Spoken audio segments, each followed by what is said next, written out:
Have some new reporting for you all about exactly how Senator Dianne Feinstein's office is operating here and the depth of her confusion at just the basic functions of the Senate.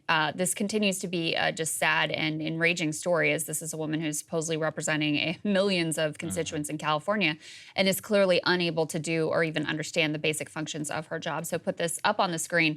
This is based on some reporting. There's a report in the New York Times and also a report in the LA Times that had some of these details. They say Feinstein expressed confusion over Kamala Harris presiding over the Senate.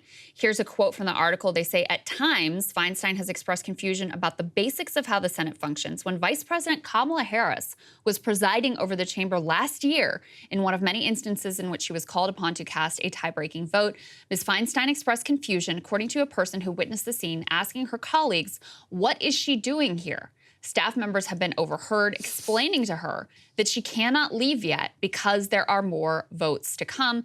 They also talk about how the Capitol Police and the Senate Sergeant at Arms have gone to great lengths to keep Ms. Feinstein shielded from photographers and reporters, helping to create a bubble around her as aides run interference on her behalf. Yeah, the exact same. That's really what's happening is the aides and the Sergeant of Arms. So her confusion and her senility at this point is like well established. We all know it. What's happening behind the scenes is that her aides are using the Capitol Police to shield her, both from reporters.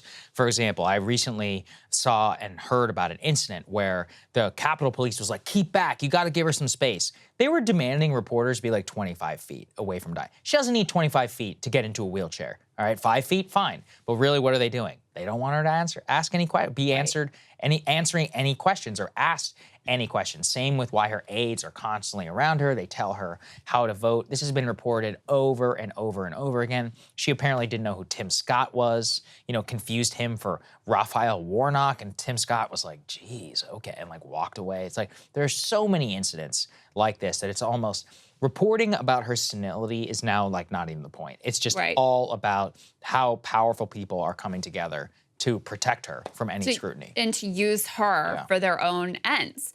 I mean, it's very clear here now the reason why Pelosi has been her greatest ally is because she's trying to get Adam Schiff into the Senate seat. And it goes to these like behind the scenes Senate political machinations.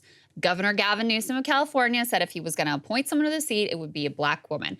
Nancy Pelosi doesn't want it to be Barbara Lee. She wants Adam Schiff to get that seat. And if Barbara Lee gets appointed, she is a black woman that, would fit the bill for what Gavin Newsom has said. Then if you're an incumbent, it's very hard to dislodge that person. So the whole idea is for Pelosi to try to prop up Feinstein to run out the clock so that she can get her favored, like, terrible candidate into the Senate.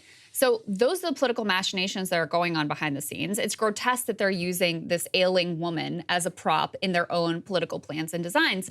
I think the other part of this, though, Saagar, that's interesting is, our friend here, Ken Klippenstein, really kicked a hornet's nest when he went after the staff who are enabling and have for years now enabled and hid from the public the reality of Senator Feinstein's condition.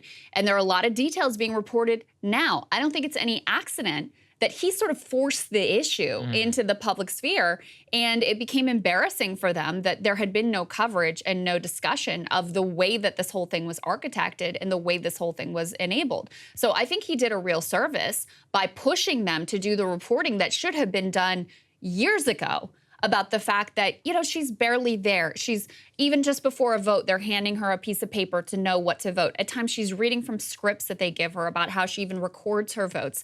The office is functioning as much as it possibly can without any say-so from her. These are not people who are elected, right? She is the elected representative. And so, I think some scrutiny on how this is all going down, not only for her, but other instances, which we will undoubtedly face in the future, too, is incredibly warranted. No, it's incredibly stupid.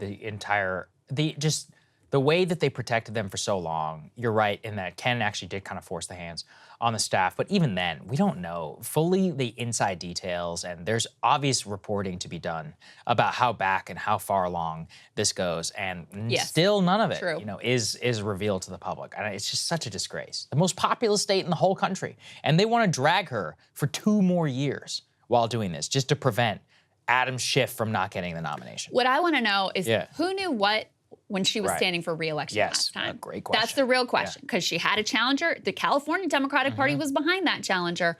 Obama, Pelosi, and co. come over the top to rescue her. Was it apparent at the time? Very possible, very possible, given that reporting we do have about how many questions and, you know, the really deteriorated condition she's in at this point. So we would love to see some more reporting in that regard as well. Very true. We'll see you guys later. Hey guys, ready or not, 2024 is fully upon us now, and Saagar and I have been brainstorming ways that we can really up our game for this critical election. Yeah, we rely on our premium subs to expand our coverage, to add staff, to upgrade the studio. We just want to give you the best independent coverage of this election, which is possible. So if you can help us out, become a premium subscriber today, breakingpoints.com, or the link is down here in the description video. It really means the world to us, and if you like what we're all about, this is the best possible way to keep us 100% independent, working only for you.